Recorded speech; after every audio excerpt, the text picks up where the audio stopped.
To start, I want to invite Sass Brown, who is the founder, dean of the Dubai Institute of Design and Innovation. Please, welcome.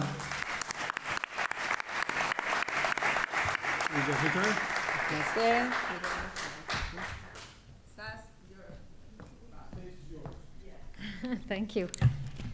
It is an absolute pleasure to be here. I am super excited to listen to all of the other speakers that come after me.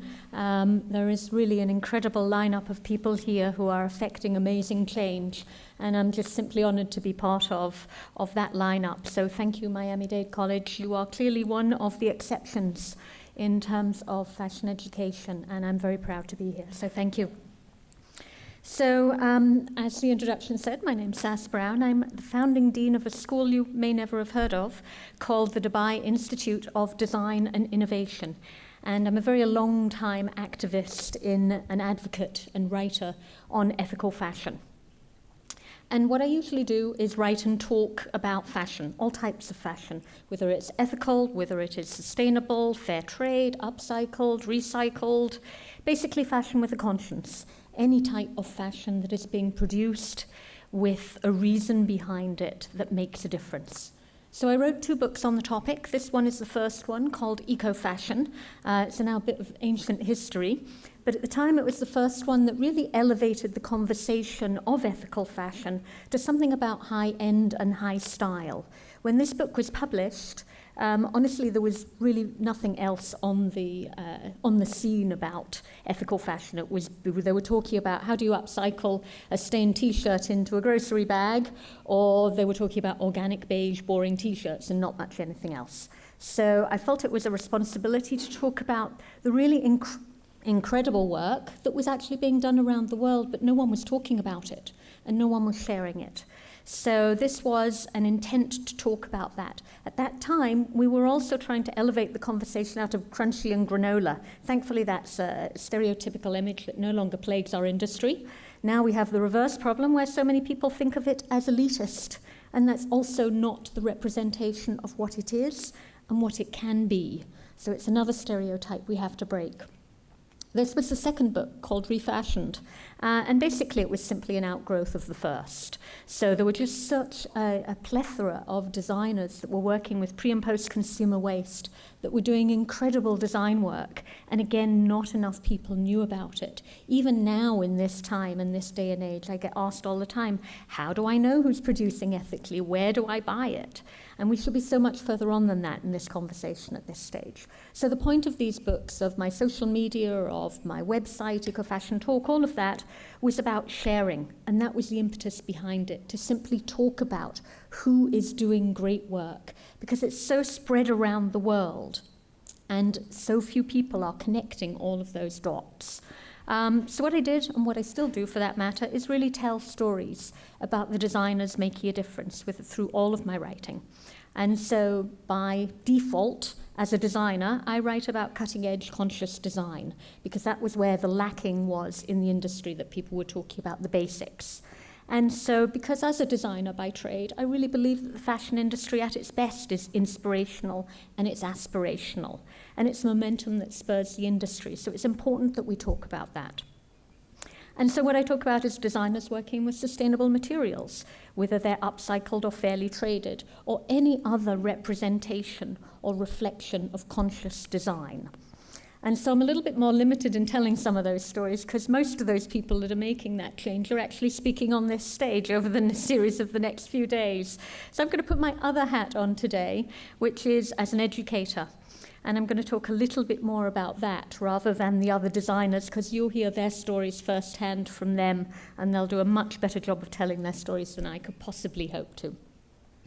So what I want to talk about first is just to set a little bit of context and talk about why I'm here and where I've come from to do this. So over my career, I've worn 3 distinct hats, and that is fashion designer, fashion activist, and fashion educator.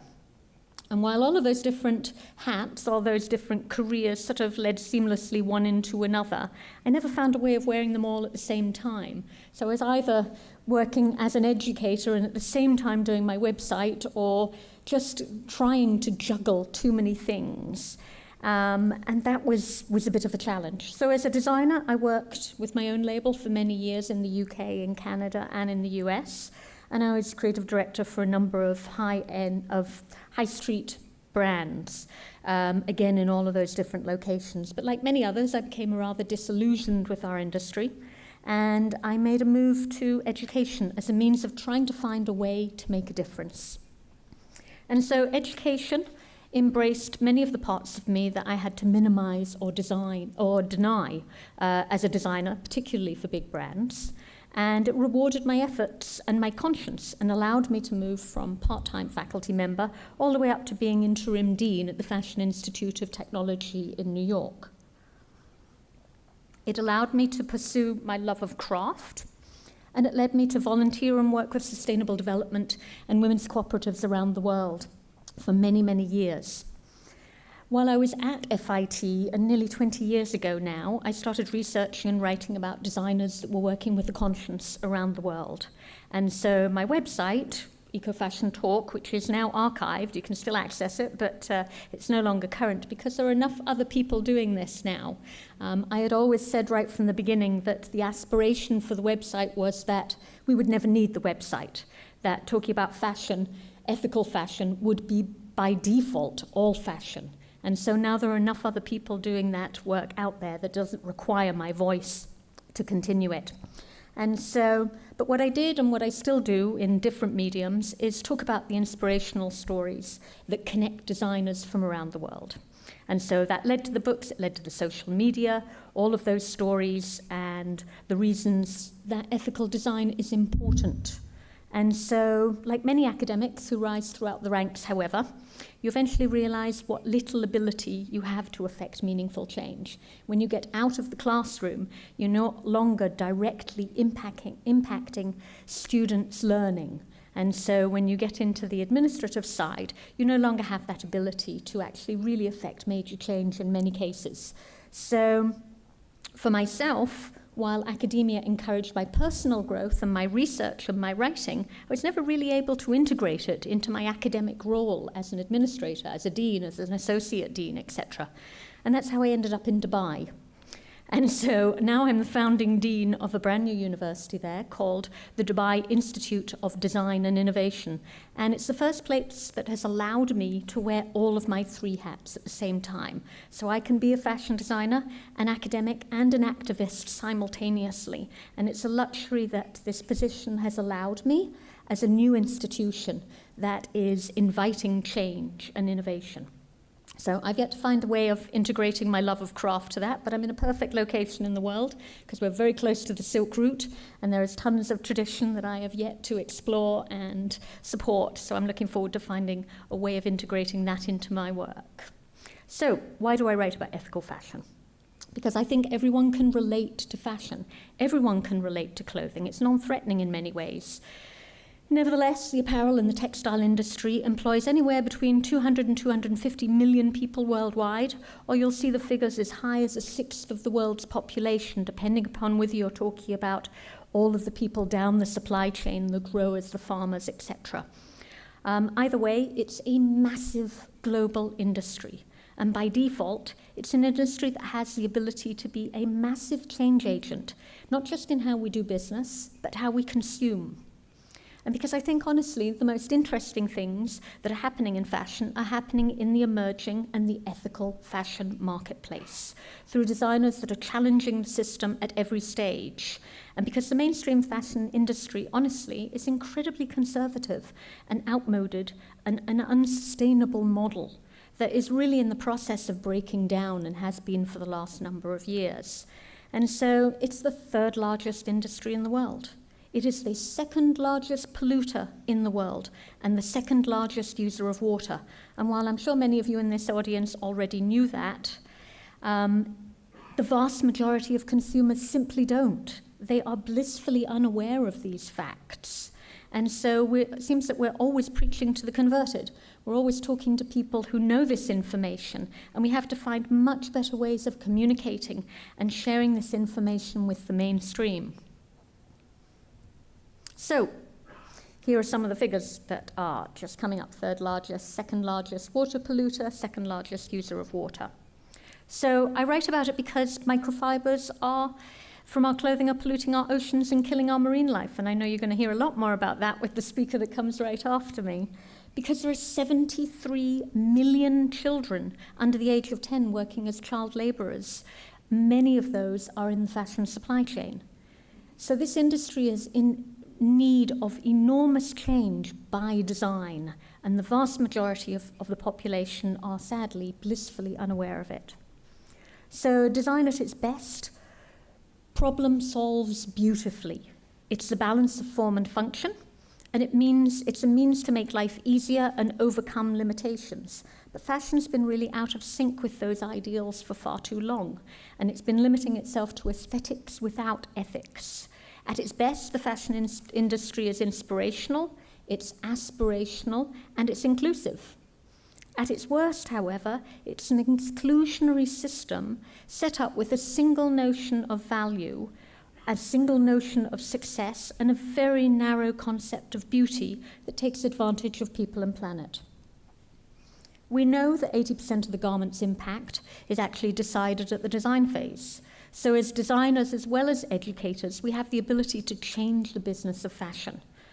We can teach the next generation to design with their conscience, and those already in business to understand the impacts of the choices that they make.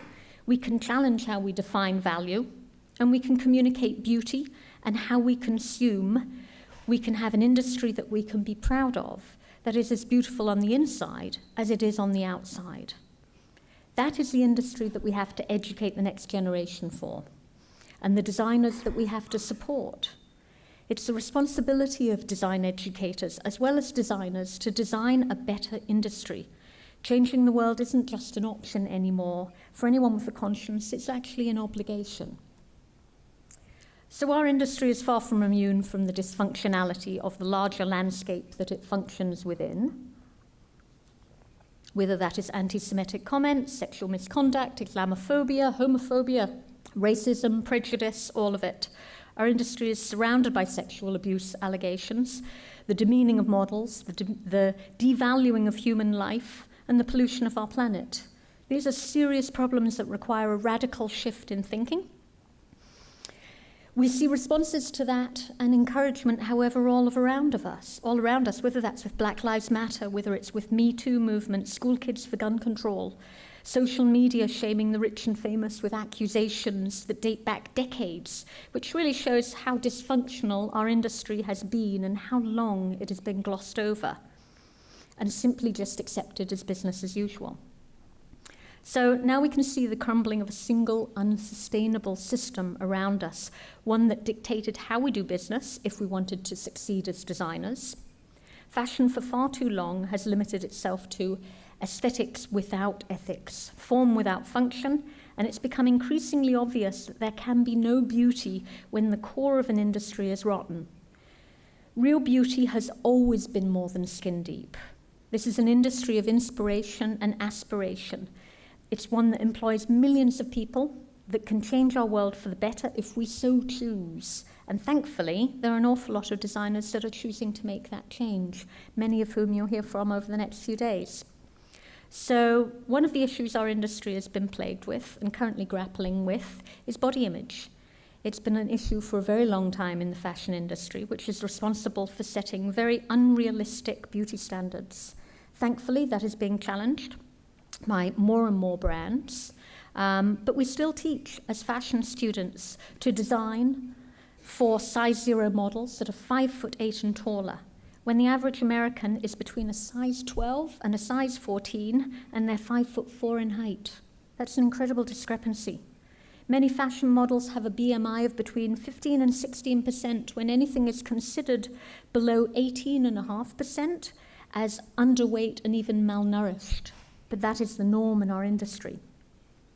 91% of women in the US are said to be unhappy with their bodies. Girls as young as 6 years old are reported to be unhappy with their weight. 40% of 6-year-olds, hear that, 6-year-olds, are reported to express a desire to be thinner. And 81% of 10-year-olds have a fear of being fat. 35% of girls aged between 6 and 12 have already been on a diet. And 95% of people with eating disorders are aged between 12 and 25 years of age. Yet in the midst of this, we continue to teach fashion illustration in fashion schools based on what we call the 9-head measure. And that's a means of using the height of the head to establish the length of a body. And so 9.5 heads is the measure that's used to do a fashion illustration. There are 9.5 heads that fit into a standard fashion illustration. That, when actually the average height of a human being is somewhere around 6.5 heads. So that means we are deliberately, right from the illustration stage, adding 3 heads to the height of a human being, which translates to somewhere around 2 feet, without adding the extra body weight. So that single measure, in great part, is why we continue to idealize this unrealistic standard of beauty. Think about it. It's how we draw and how we design as designers. It's translated onto the catwalk, to the fashion shoot, it's publicized in magazines, it's consumed by the general public, and clearly, from the statistics, it's communicated to our children as a single standard of beauty and as a value. This, I think, is one of the low-hanging fruits in fashion design education and a means of effecting meaningful change, changing how we teach design illustration and body proportions so that chain of responsibility is not continued.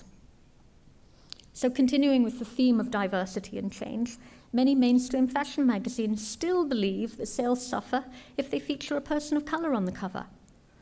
This year alone, The Guardian research did some research that, the Guardian newspaper did some research that revealed that many of the UK's most popular magazines still remain overwhelmingly white.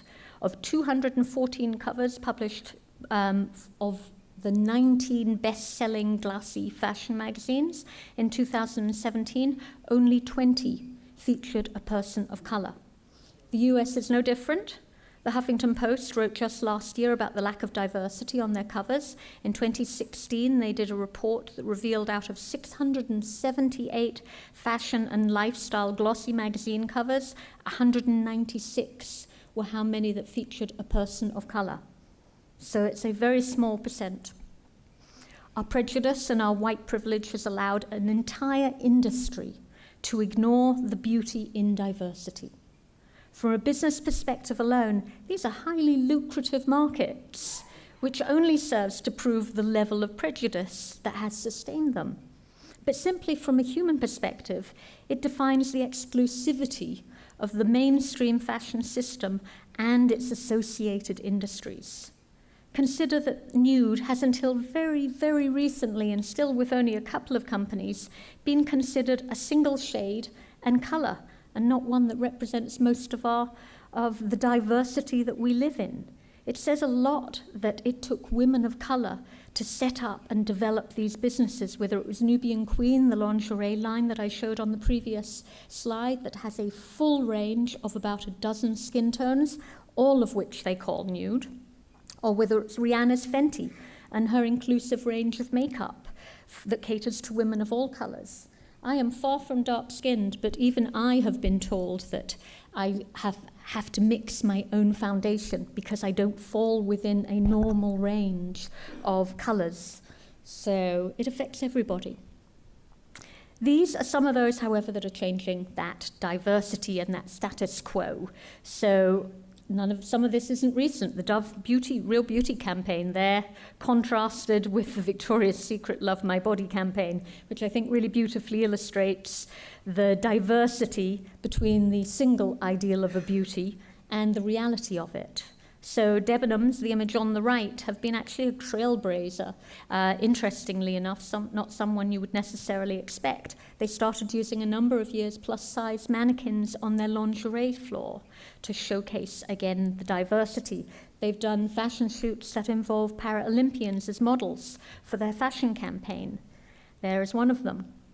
We have models that are changing this status quo, whether it's Winnie Harlow that's been used for campaigns for Desigual and Diesel, or whether it's Candice Huffine for Mango, who was also featured on the cover of Vogue Italia, and in the Pirelli swimsuit calendar, which is a marked change in how we look at beauty, thank goodness. So these are without question women of incredible beauty. And it's just one that shows that we have tried to fit into a single standard of beauty for a very long time. And so advanced style, one of my favorites, is of course iconic in terms of challenging ageism in the fashion industry, an issue that we've long had, and a problem that we share with film and music industries, as we do with many, when women are considered beyond their prime once they've passed their 30s, with very few exceptions.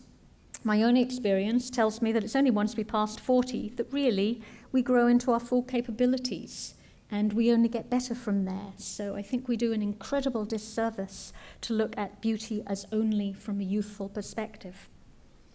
So inclusive design is a massive area of future growth in the fashion industry. And it's one that's only just beginning to be explored in any significant way. Traditionally, fashion design has been very narrow in its focus of an ideal of beauty, with very little inspirational work done in inclusive design. So designing for the disabled, for example, has traditionally been considered by most fashion designers as something that's incredibly uncool and not something that they want to participate in. This, however, is the work of a group called Open Style Lab, who are helping to change that concept. And they design stylish clothes for people of all abilities.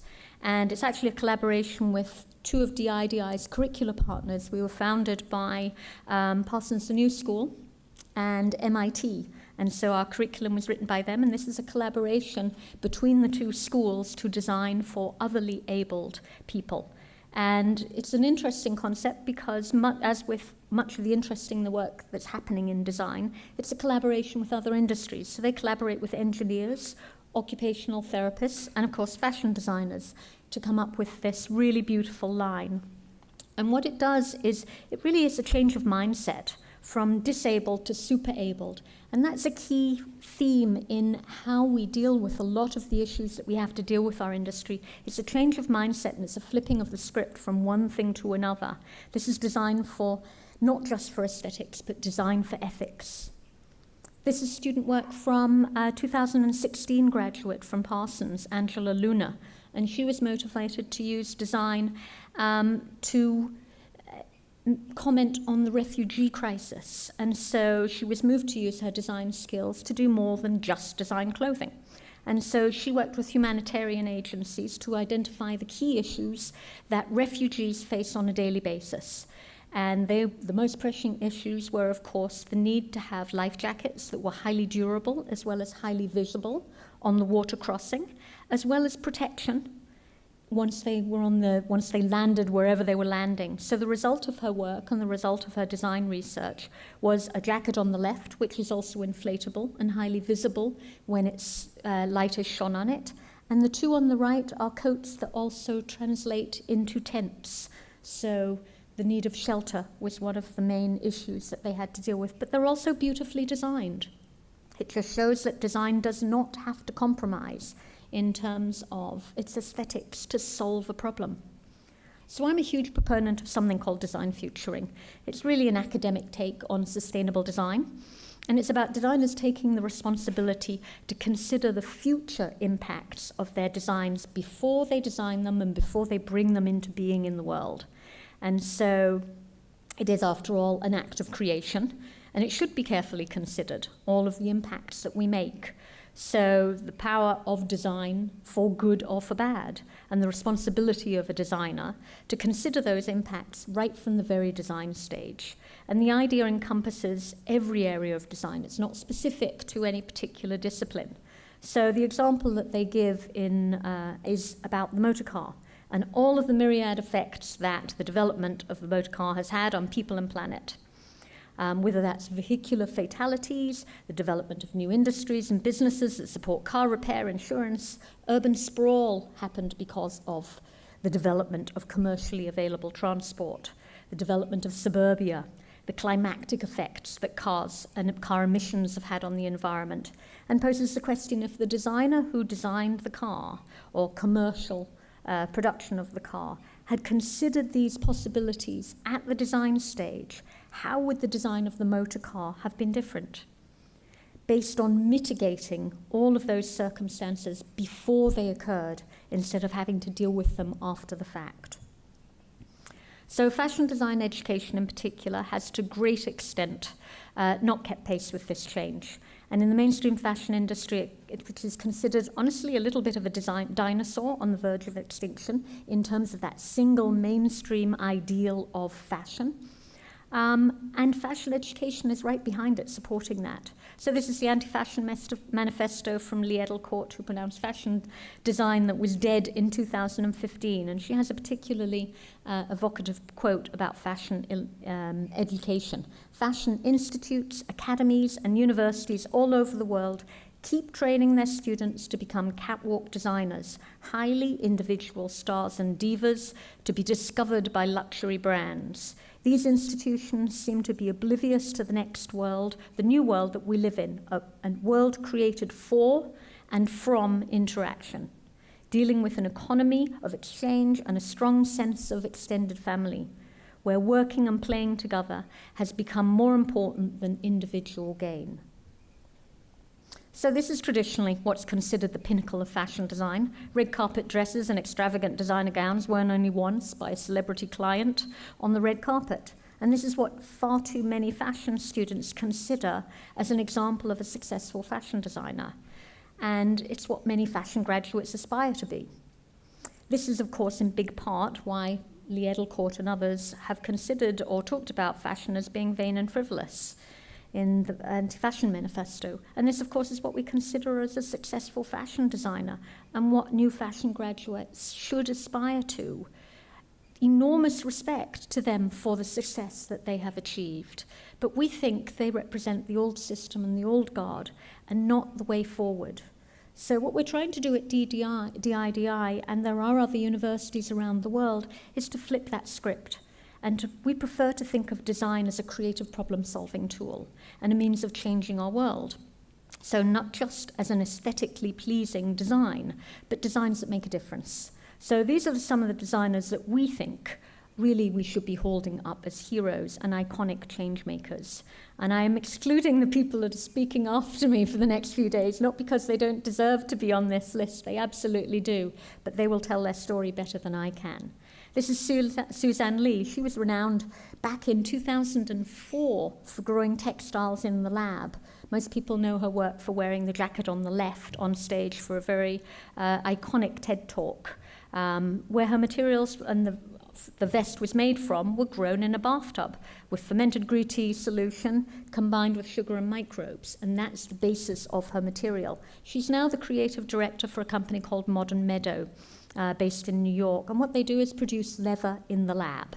And so the material is animal friendly, it doesn't kill animals to produce it, doesn't even use a biopsy, it's actually completely synthetic collagen mixture that is produced within the lab. It thereby drastically reduces land, water, energy, and chemical usage, and requires minimal tanning, and is produced in a closed-loop system. So in case you didn't know it, the animal farming or the environmental impact of animal farming is enormous. So to be able to produce a leather without animals has multitudinal effects, from pollution to animal rights.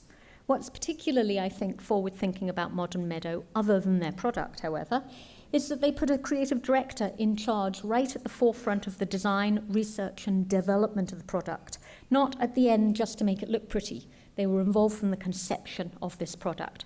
So it's a fashion designer that works alongside with biologists, chemists, and scientists to produce a beautifully designed material right from the onset.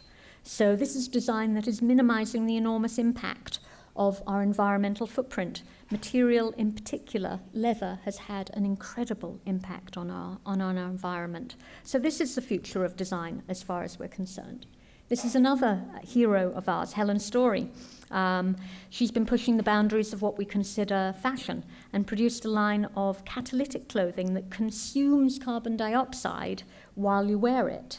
So she worked with chemist Tony Ryan to make the dress shown here, and it's made with catalytic particles. That's nanoparticles of titanium dioxide, which are infused into the textile, and it causes pollutants to break down when they come in contact with ultraviolet light. So what that means, simply speaking, is this dress purifies the air it comes in contact with and is activated by the sun.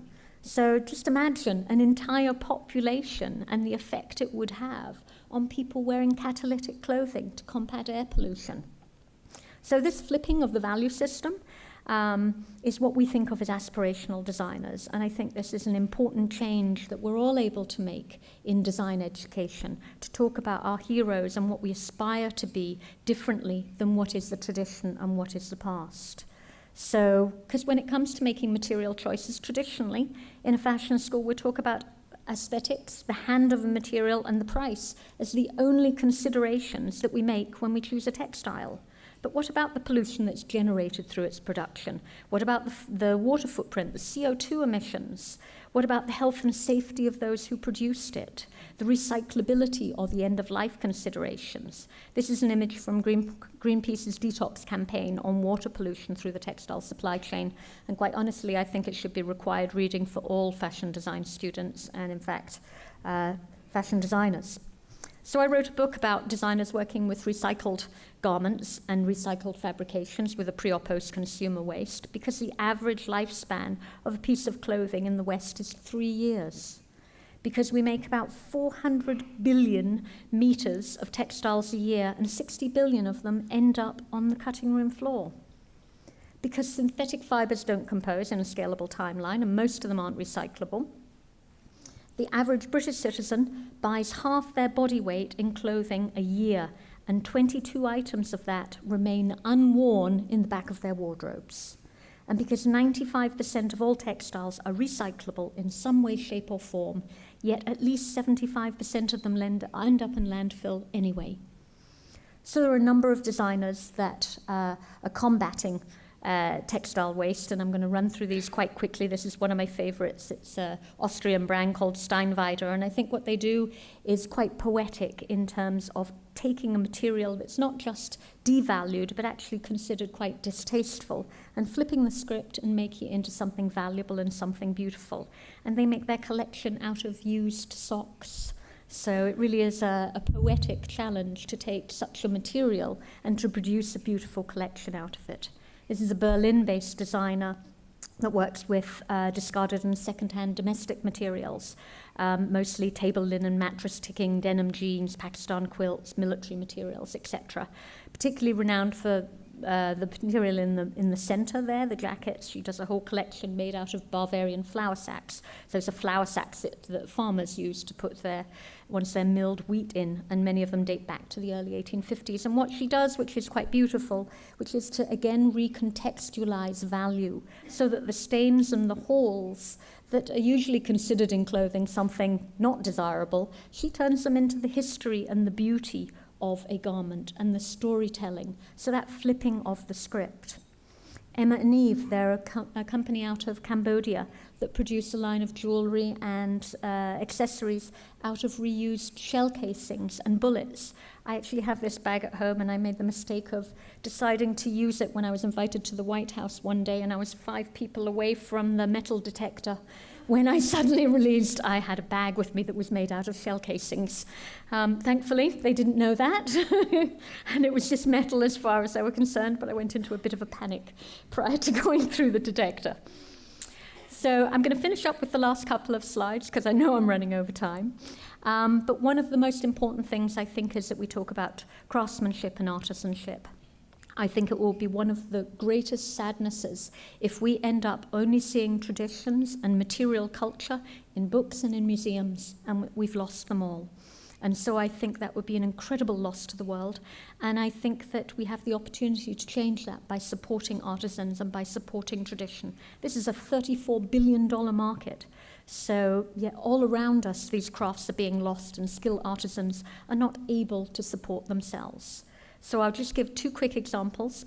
This is actually a line out of Vietnam called Reincarnated Souls, and she produces this collection with pagoda woodcarvers, a tradition that's being lost in Vietnam, but she utilizes it for this incredible line of shoes. They take 18 days to hand carve. They're exceptionally beautiful.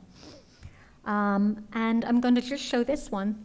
Panamanian hats were actually awarded protection status by the United Nations as intangible cultural heritage in 2014. And Carrie Summers, who's one of your speakers in the next couple of days, here I think speaking about fashion revolution, she's also the founder of this company, Pachacuti, who produce traditional Panamanian hats traditionally. And so I think designers making an impact through the preservation and the reinterpretation of traditional crafts is a huge way that designers can impact change, and another way we can impart value to future fashion students and to current students. I truly believe this is the future of the luxury industry, and one that honors diverse traditions and material culture from around the world, and supports its sustainment and elevates its value through fair collaboration that ensures its longevity. And much like the House of Chanel has ensured the longevity and the future of some of the Paris métiers, we should be doing this similarly as they have with Atelier Longon, with Lesage and Massaro, but for traditional craftsmanship. So I'm going to finish with that example, because I think that those that are coming on stage after me are honestly the real change makers. I just tell their stories and talk about the work that they do, but they are really the true heroes of an industry that is making significant change. So thank you very much.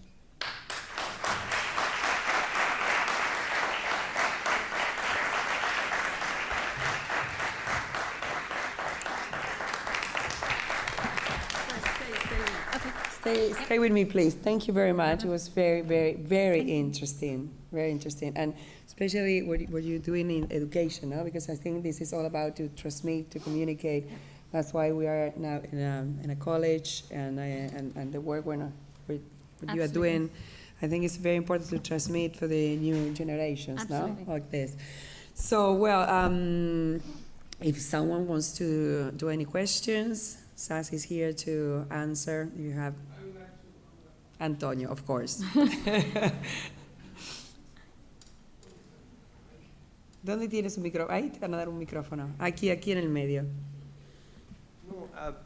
First of all, thank you very much. It was not only interesting, at some points it was shocking in some of the data and the information that you provided us with. But in your experience, basically observing, what is happening with the fashion world, have you detected in the big monsters of production of fashion any type of change in the last decade, for example? And also, have you detected that change in the client, in all of us that we go to the store and buy things, garments and everything? Sure, thank you. It's a good question. Yes, I think there's been massive change in the industry. There is still enormous work to be done. We have to talk about the mainstream fashion industry because its impacts are huge. So whether it's someone like H&M or Walmart, not exactly aspirational brands, but the single largest users of organic cotton in the world for the last, many, many years.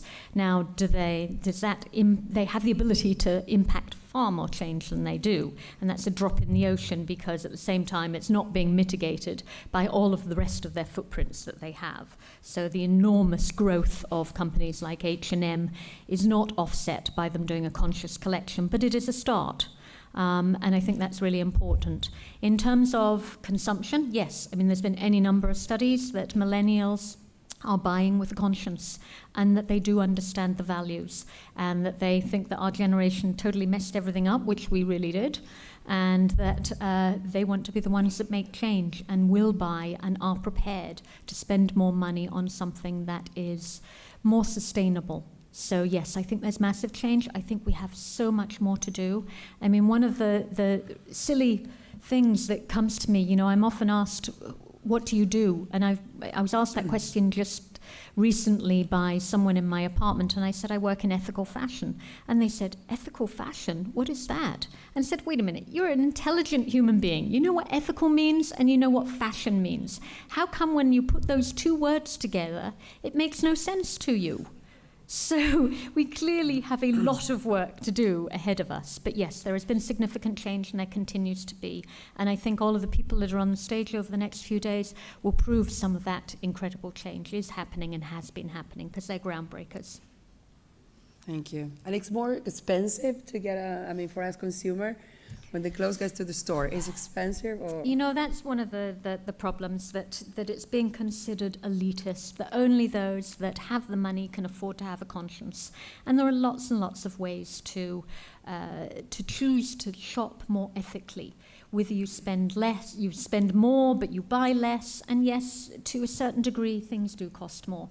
But there's something called the hidden price tag, and that's the price that you pay at the till for a cheap garment that is being paid for by the people that produced the garments, that is being paid for by the planet. You may not be paying for it in dollars, but you are paying for it in other ways. And that's what's hidden, and that's what we have to understand. That price is being paid, even if it's not by you from your own wallet. And that's a price we can't afford. Okay. Any other questions? Here. A lot of applause. Oh, yeah. Yes, well, thank you so much for the talk, very interesting. And I wanted to ask you about the activism side that you mentioned, that is one of the things that is important to you. I wanted to know first why. It might be obvious, but I wanted to see what it meant to you, and also if you think that we should focus it more on consumer education rather than policy making. I don't think it's an either or. I mean, that's the problem with the traditional mainstream fashion system. It was a single system, and that no longer works. There needs to be a diversity of responses, whether those are governmental, whether they're consumption-based, whether they're production-based, whether they're emerging designers, whether they're supporting fair trade or artisanship. All of those things have to be followed simultaneously. And truthfully, no one can decide what's of more value than another. You know, is it more important to have a lower carbon footprint and support local industry than it is to support organic fair trade cotton in somewhere that's much further away, but that, of course, has a higher carbon footprint? Or is it more important to help save artisanship and craftsmanship than it is to do circular economy? You know, there is no right or wrong here. All of these things have to be followed simultaneously. And I think governmental policy is huge. I've always had a fantasy that clothing will come with a hang tag, much like cigarettes come with a warning on a packet. And if it tracked our carbon footprint of the production of the garment, of the human footprint, of the water footprint, I think it would wake up people instantaneously to the impacts of their purchase. That's something that only could really be done from a governmental perspective. I mean, yes, companies could start that on their own, but then you'd be disadvantaged because nobody else would be doing it. So I think there are lots and lots of responses to that. Thank you. Any other questions? No. Bueno, thank you very, very much.